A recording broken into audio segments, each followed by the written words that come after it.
लोग जन चौपाल के कार्यक्रम को चला रहे हैं। उसी कड़ी में आज मऊ के विधानसभा सदर में कार्यक्रम लगा हुआ था और जानकारी के लिए बता दें कि मऊ में इसमें संगठन का निर्माण हो रहा है। बूथ की समीक्षाएं हो रही हैं, संगठन की समीक्षाएं हो रही हैं, सेक्टर की समीक्षाएं हो रही हैं। तो इसी उद्देश्य को लेकर के हम लोग आज ये रणबीरपुर के इस पूर्वा में जन चौपाल का कार्यक्रम लगा रखे थे और जन चौपाल में आए, यहाँ के संगठन की भी देखरेख किया, कुछ पदाधिकारियों की घोषणा भी हमने किया, जो पहले से पदाधिकारी बने थे उनका स्वागत भी किया गया है। और जो सरकारी सुख सुविधाएं प्राप्त हैं, जो सरकार की तरफ से आ रही है, जैसे इसमें विकसित भारत का कार्यक्रम चलाया जा रहा है, तो वो अभी गांव के लोगों तक इसकी जानकारी नहीं पहुंच पा रही है। तो हम जैसे लोग जब इस चीज को जानते हैं तो प्रयास हम करते हैं कि जिस भी गांव में जाएं उस गांव में सबको बताएं इस चीज को कि इसका लाभ उठाइए आप लोग।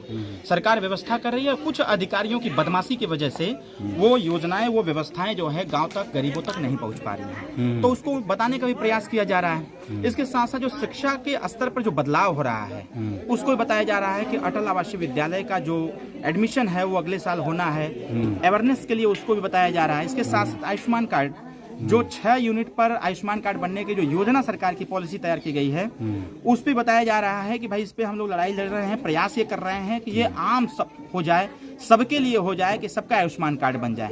इसके साथ साथ सरकार, मैं 4 नवंबर को माननीय मुख्यमंत्री जी से मुलाकात किया था और 8 नवंबर को एक आदेश जारी हुआ कि जो बिजली बिल की समस्या उत्तर प्रदेश में बहुत ही जटिल बनी हुई है, इसे निजात कैसे पाया जाएगा। तो पहले चरण में सरकार ने व्यवस्था बना रखा है कि 8 नवंबर से लेकर के 30 दिसंबर तक टोटल 30 दिसंबर तक एक चरणबद्ध तरीके से 100%, 80% और 70% तक माफी की बात सरकार ने कहा है।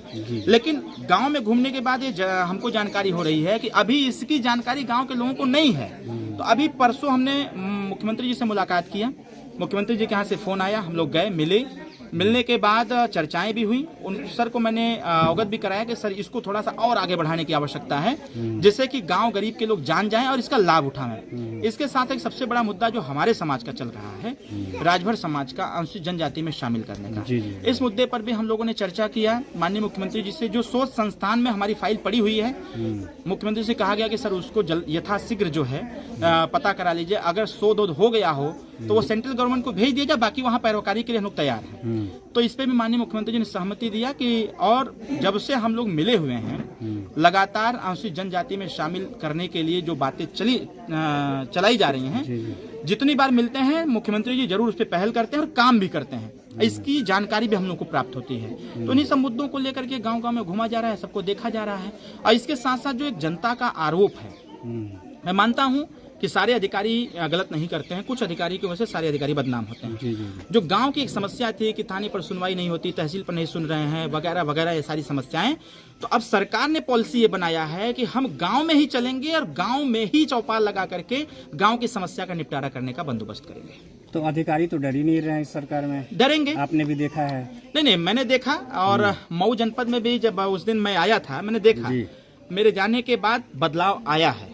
अभी मैं एक दिन और गया था वहां पर, जाने के बाद मुझे लगा कि पिछली बार से बेहतर व्यवस्था है। पिछली बार मैंने कई पेशेंट से पूछा, उन्होंने कहा नहीं सर कहीं कोई दिक्कत नहीं है। हमने उनसे ये भी पूछा कि कहीं आपको डॉक्टर हड़काए तो नहीं ना है कि अरविंद राजभर आ रहे हैं? तो कहे नहीं सर, कोई नहीं हड़काया हम लोगों को, कहीं कोई दिक्कत नहीं है, हम लोग को दवाई भी यहीं से मिल रही है, इलाज भी समुचित और सही तरीके से हो रहा है। अच्छा, मुख्यमंत्री से आप लोग मिले थे तो बंजारा समाज को लेकर के भी एक मैं याद दिलाऊंगा कि माननीय अखिलेश यादव जी की सरकार में माननीय स्वर्गीय मुलायम सिंह यादव जी, नेताजी के भाई के नाम पर एक रणबीर नगर की एक स्थापना की गई थी, लगभग 2500 आबादी का। उसको बसाया गया था, बंजारा समाज को बसाया गया था। लेकिन 4 बार सपा की सरकार होने के बाद भी बंजारा समाज की स्थिति वो थी, जिसका वीडियो भी हम लोगों के पास है, फोटोज भी अवेलेबल है, कि इतने साल हो गए और आज भी वो 2,500 लोग, 2,500 लोग ये तिरपाल लगा करके रहने का काम करते हैं। हमारा कार्यक्रम 28 तारीख को है। कार्यक्रम खत्म करने के बाद सीधे रणबीर नगर जाएंगे और जा करके मुख्यमंत्री जी का निर्देश है कि जिस दिन आप पहुंचेंगे उस दिन सारे अधिकारी वहां रहेंगे, इसकी समीक्षा करेंगे और जितने वहां गरीब तबके के लोग हैं सबको एक आवास अलॉट करवाया जाएगा। अब आपका चुनाव लड़ना फाइनल हुआ कि नहीं? कभी भी सस्पेंस है? कहाँ से? कहीं से भी, रोची से? अभी तक तो हमें तो इसकी जानकारी नहीं है, हम अपना काम कर रहे हैं। जी। हाँ, ये मैसेज जरूर लोग वायरल कर रहे हैं, क्योंकि मऊ जनपद ही नहीं, मैं किसी भी जनपद में जाता हूँ तो मैं इसी तरह चलता हूँ, जैसे यहाँ चल रहा हूँ वैसे कहीं भी मैं जाता हूं तो चलता हूं। जब मैं चंदौली जाता हूं तो वहां के लोग चर्चा करते हैं, लगता है चंदौली लोकसभा लड़ेंगे। अभी मैं एक दिन बाबूजी के विधानसभा घूमने लगा तो लोग कहे कि लगता है कि बाबूजी के वहां लोकसभा बलिया से लड़ेंगे। जी। एक दिन मैं देवरिया चला गया, देवरिया, रुद्रपुर, सलेमपुर, भाटपरानी, बेलथार रोड हमने कार्यक्रम कर दिया, चर्चा होगी सलेमपुर से लड़ेंगे। ऐसी बात नहीं है, हम पूरे प्रदेश का दौरा करते हैं और मऊ में भी, बलिया में भी, आजमगढ़ में भी हम हर जगह घूमते रहते हैं। इसकी चर्चा जो लोग कर रहे हैं शायद वो लोग चाह रहे हों कि अरविंद राजभर यहाँ से चुनाव लड़े, तो जब वो समय आएगा तो देखा जाएगा। अच्छा, दारा सिंह चौहान जी का पता नहीं चल रहा है आपके साथी का?